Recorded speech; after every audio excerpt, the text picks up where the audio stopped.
Рака на белия дроб е едно от социалните значими заболявания и както се диагностицират много нови случаи в последните години, така и смъртността е също фактор и нараства.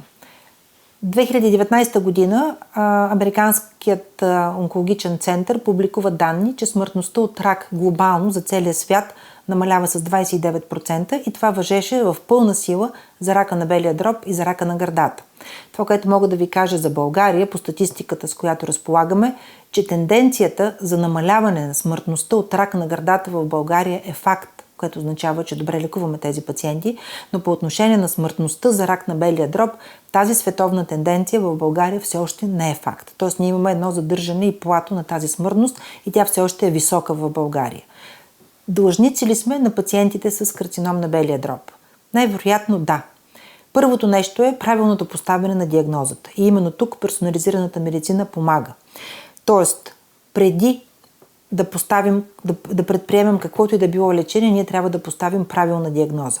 Това, че се вижда тумор в белия дроб, не е достатъчно. Не е достатъчно да вземем цитология. Достатъчно е да вземем малък материал от тумора, биопсия най-често се случва това и там поставяме диагнозата дали това е дребноклетъчен рак, дали е недребноклетъчен, дали е аденокарцином, дали е невроендокринен, до всичките видове, които съществуват. Нещо изключително важно, което помага при поставяне на диагнозата е, освен образните изследвания, имунохистохимията и молекулярната диагностика при тези заболявания. От тук нататък следва стадирането, т.е. ние вече сме видяли, че има тумор в белия дроб, взели сме материал, този материал е изследван под микроскоп.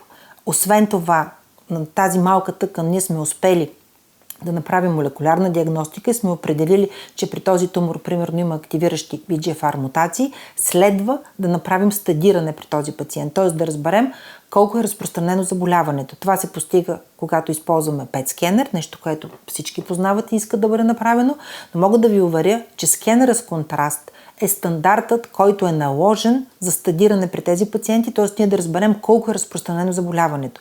И нещо изключително важно, особено при няколко от подтиповете на рак на белия дроб, дребноклетъчен или АЛК мутирал бял дроб, е изследване на мозъка с ядрено-магнитен резонанс. Защо с ядрено-магнитен резонанс? Защото ние търсим да видим дали има метастази.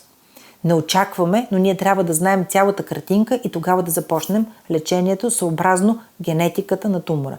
Или това, което трябва да се знае, че определенето на избора на лечение при пациенти с рак на белия дроб започва от мига, в който ние имаме хистологична диагноза, докато не направим всички изследвания и тогава вземаме решение дали е подходящо този пациент да бъде опериран, или този пациент да започне първо химиотерапия, или този пациент да започне таргетна терапия, или комбинация от тези методи. Това е изключително важно, тъй като в някои случаи, когато тумора няма далечни метастази, а е напреднал локално, т.е. около белия дроб с лимфни възли, в тези случаи е по-добре да започнем първо с няколко курса химиотерапия, след което да видим как намалява тумора и след това да бъде стъпката избор на операция. Тоест и тук имаме промяна в доктрината как да лекуваме пациентите с рак на белия дроб и причината за това е именно съвременното разбиране на рака, съвременната молекулярна диагностика и на трето място е стадирането. Тоест ние съвсем спокойно в днешно време може да определим колко е разпространено заболяването и това, че ние ще поставим четвърти стадий на тези пациенти не означава, че те не могат да бъдат лекувани.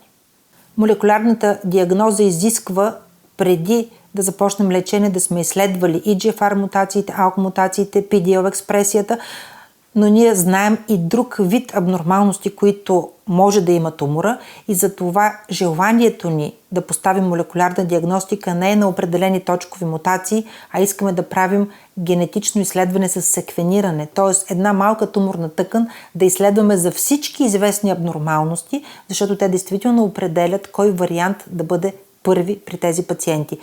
Или секвенирането е много по-добрият метод за правилна молекулярна диагностика при пациентите с рак на белия дроб. Персонализираното лечение дава шанс на пациентите с рак на белия дроб да живеят дълго.